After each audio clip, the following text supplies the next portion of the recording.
Welcome to KASA Style. Despite a parent's best efforts, studies show that 98% of children will lie. So, how can you tell if your kid is lying? Well, who better to ask than the Department of Defense's top spy catcher?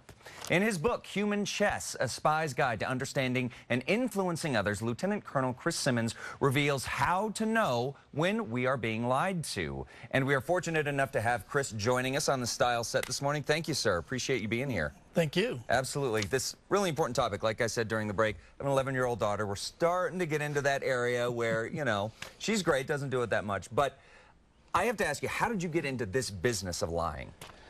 Well, it started when the Army sent me to spy school. Wait, it gets better. So we're at spy school and we hit career day.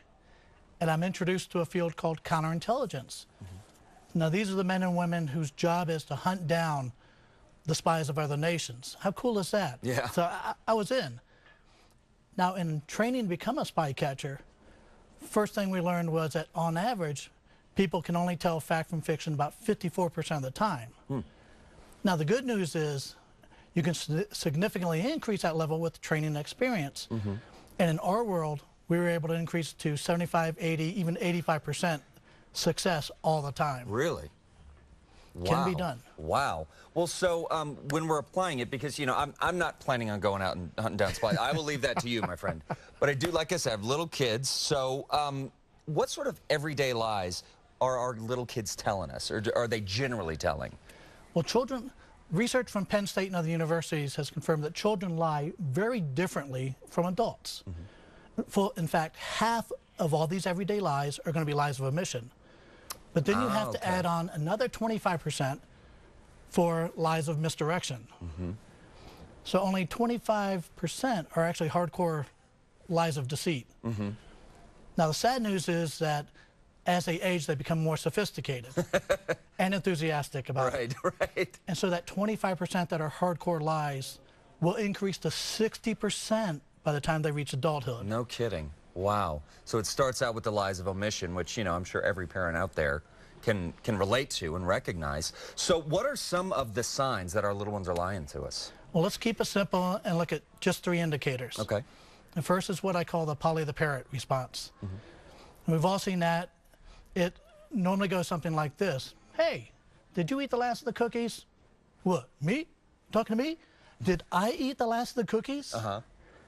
Anytime your child answers your question with a question, that's just a restatement. You've got a problem. You're being deceived. Okay. They're buying time so they can think of a better lie. Makes sense. The second is anytime you get an extended answer to a yes or no question, you're being deceived. The only correct response to a yes or no question is a one-word answer. Right, yes or no. And now, is that also because they're trying to buy time, or is it just nerves, or? It's not nerves. They're buying time. Okay. And positioning themselves for the next story. Okay. And then, which actually leads into the last but not least point, generalizations versus specifics. Listen to changes in the level of detail when your child's telling a questionable narrative. And then compare it to how they normally speak. Those changes, those anomalies are where the lies are buried. Okay. Will they get more specific typically? It varies by child. Okay. So you're looking, some will go more specific, some will become more general. Okay. So that's why you have to have a baseline and see what did they do to me just now and how they normally act. Great. Okay. So, well, I mean, these are all great tips, and I'm sure we've got a lot more in this book. So how can we pick up a copy of this book? Go to humanchess.co. That's humanchess.co. You can pre-order it now. Go to forthcoming books and sign up there for an advanced copy.